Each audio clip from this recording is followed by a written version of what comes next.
Welcome back to Debate Clash. In this video, we're going to be going over part 2 of the resolution, which is resolved. In order to better respond to international conflicts, the United States should significantly increase its military spending. So we addressed part 1 already, which addressed the affirmative arguments. We'll provide a link right here if you want to go ahead and see that. This video will be going over the negative arguments. Now, before we begin, we wanted to also mention that we're going to put our notes online at debateclash.com, and which we will provide a link in the description below, so you can go ahead and see those if you need.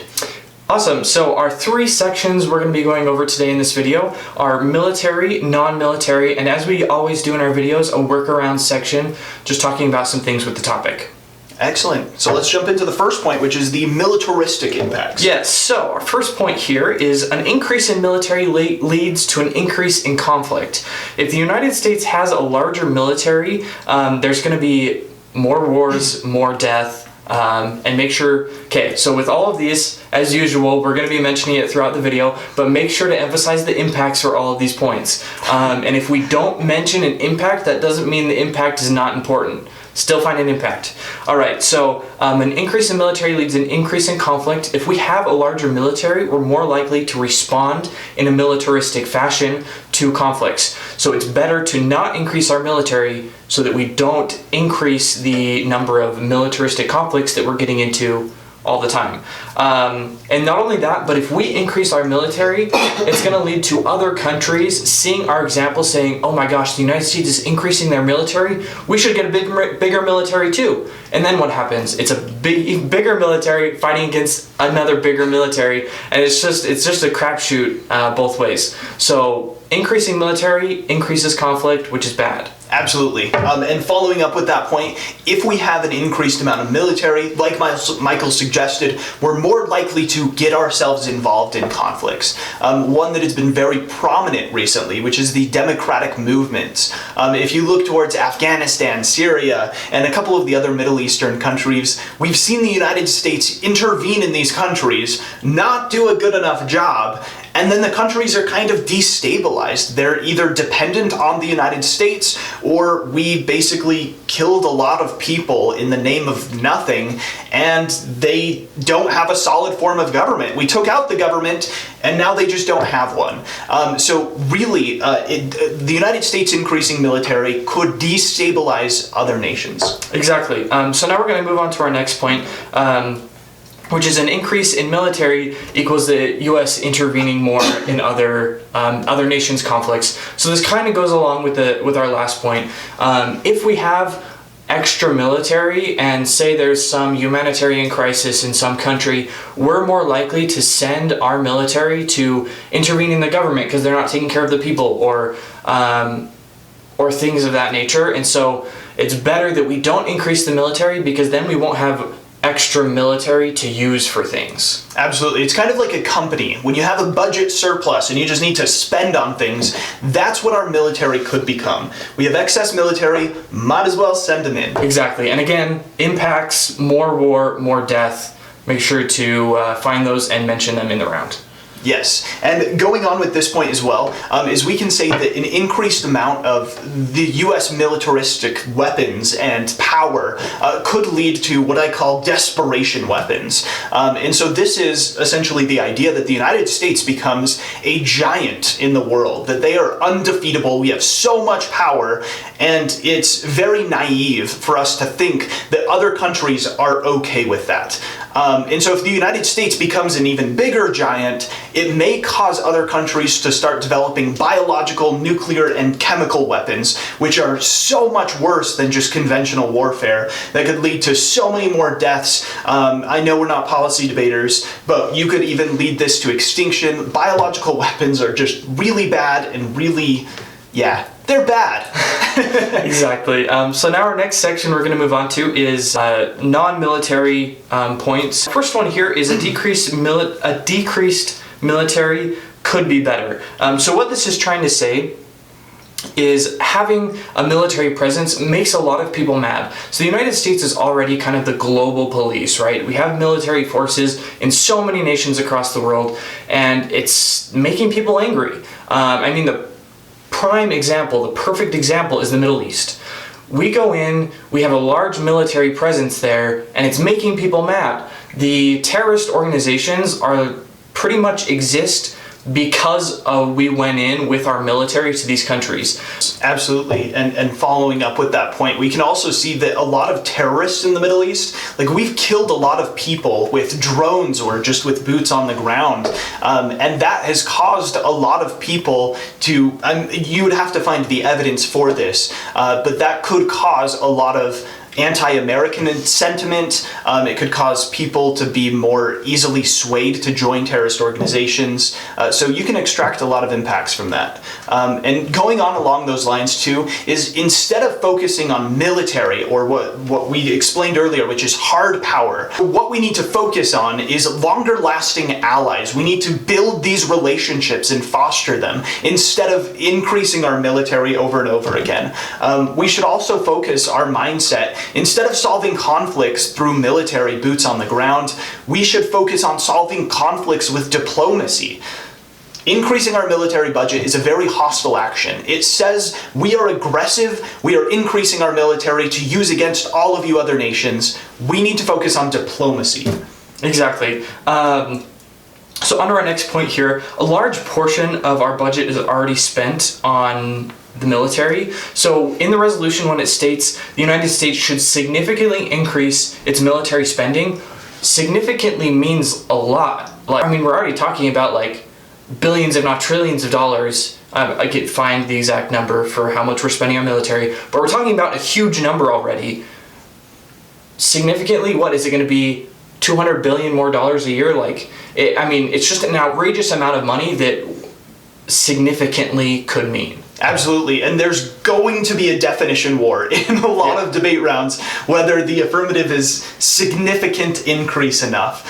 So that's definitely something to define and get behind. But along these lines, with a significant increase, is this may be taking it away from other programs such as welfare or food stamps, things like that. Another argument that you can make along with this is that it would decrease consumer and business confidence, which hurts the economy. If you don't already know consumer and business confidence, this is an excellent argument to run. Go research, get some solid evidence. But essentially the idea is that our economy is how we perceive it. So for example, when Trump got elected as president-elect, stock markets decreased, which means that a lot of businesses pulled out investments, which hurt the stock market more. I was directly affected, and when I saw the housing market, I was about to apply for a loan, and we saw the interest rate incredibly spike, which means that there's going to be less people buying houses. It's going to be harder to sell houses for those other people. It just kind of puts a halt to the money circulating throughout the system and really hurts the economy. Another argument that you can make with this is in past years we've run into a debt ceiling. Essentially, we reach the end of our budget. The government says, we don't have any more money for you to spend, so Congress and everyone has to get together and approve an increased amount of debt in order to do anything. And in the past, this has literally halted the government. Like, government workers have stopped working for several days because of this, which hurt the economy even more. So there are so many economic impacts to expanding the budget.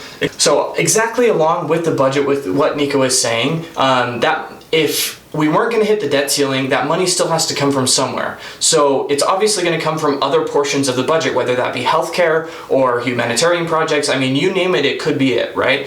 Absolutely. And going on to the final point for the non-militaristic impacts is there's this philosophical idea called it's called the military-industrial complex. I believe it was Eisenhower that initially came up with the idea, and he basically warned us as he was leaving office that we need to not be so focused on military, that this idea, our obsession with military, is highly detrimental to us mentally, but also as a government, and basically that it's bad. So look more into the military-industrial complex. It's kind of a little bit of a complex idea, but I think it definitely applies to this topic, and you could definitely run with it. Exactly, and if you don't run with it, make sure you still research it, because you may run into it, or may run into ideas from it. Yes. So it's a really good thing to research. So now we're going to move on to our last section here, which is workarounds. So the first thing that I wanted to hit on here was a framework that you could run. Again, if you don't know what a framework is, I believe Nico's made a video on it, and go check out that video. He'll explain how to use it, what it is. With this framework, what we want to say is there are 2 questions the judge has to answer in order for the affirmative to win the round. 1, do we need to respond to international conflicts? And 2, should we increase military spending? So this kind of encompasses the 2 ideas that you see in the resolution. So in the resolution, I'll just explain why we came up with these questions real quick. In the resolution, it states, in order to better respond to international conflicts. So 1, should we respond to international conflicts? And 2, the United States should significantly increase military spending. So the next question obviously is, should we increase military spending? Now, if either one of those questions is answered no, the affirmative should not win the round.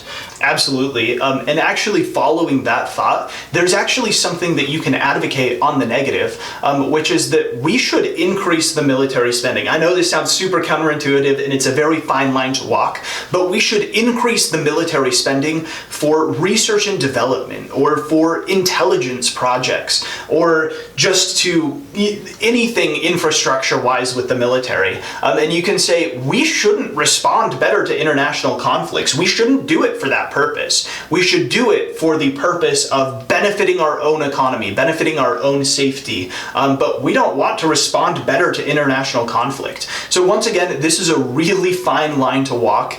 So if you're not 100% comfortable with this argument, don't run it in round. But it's a great way to kind of grab all of their impacts and accept them as your own. Now, another framework that you can run that we brainstormed of is that the affirmative has to prove that increasing the military budget is better than increasing an alternative. So for example, humanitarian aid is a fantastic one, soft relations welfare. A lot of these points were mentioned above in the non-militaristic impact section, but you can actually create a framework to support these ideas so that if you show those, you win the round.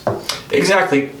Excuse me. Along these same lines, one thing that you could run if you'd like is an idea we thought of, is instead of increasing the budget, if we just take the current budget as it is and clean up the deficit, clean up the areas where we're just spending money needlessly, and take that money and put it into something else that would better increase our offensive capabilities or our defensive capabilities so that we'd be better able to respond to international conflicts. Again, this is kind of a fine line to walk because it is kind of along the AF lines, but you're stating instead of increasing the military spending, you're just taking the current military spending and reallocating it so it's more effective.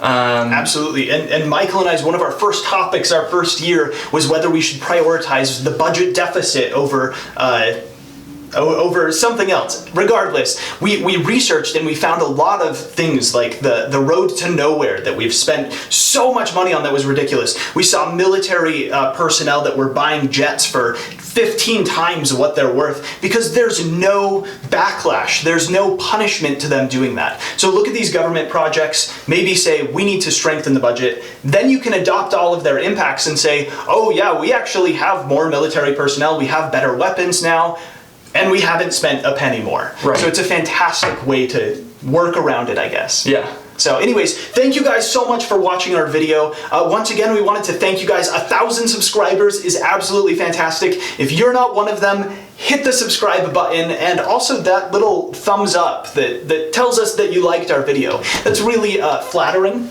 And then, sorry, one more time, just to reiterate what we said in the beginning, our notes will be on our website, debateclash.com. There will be a link in the description.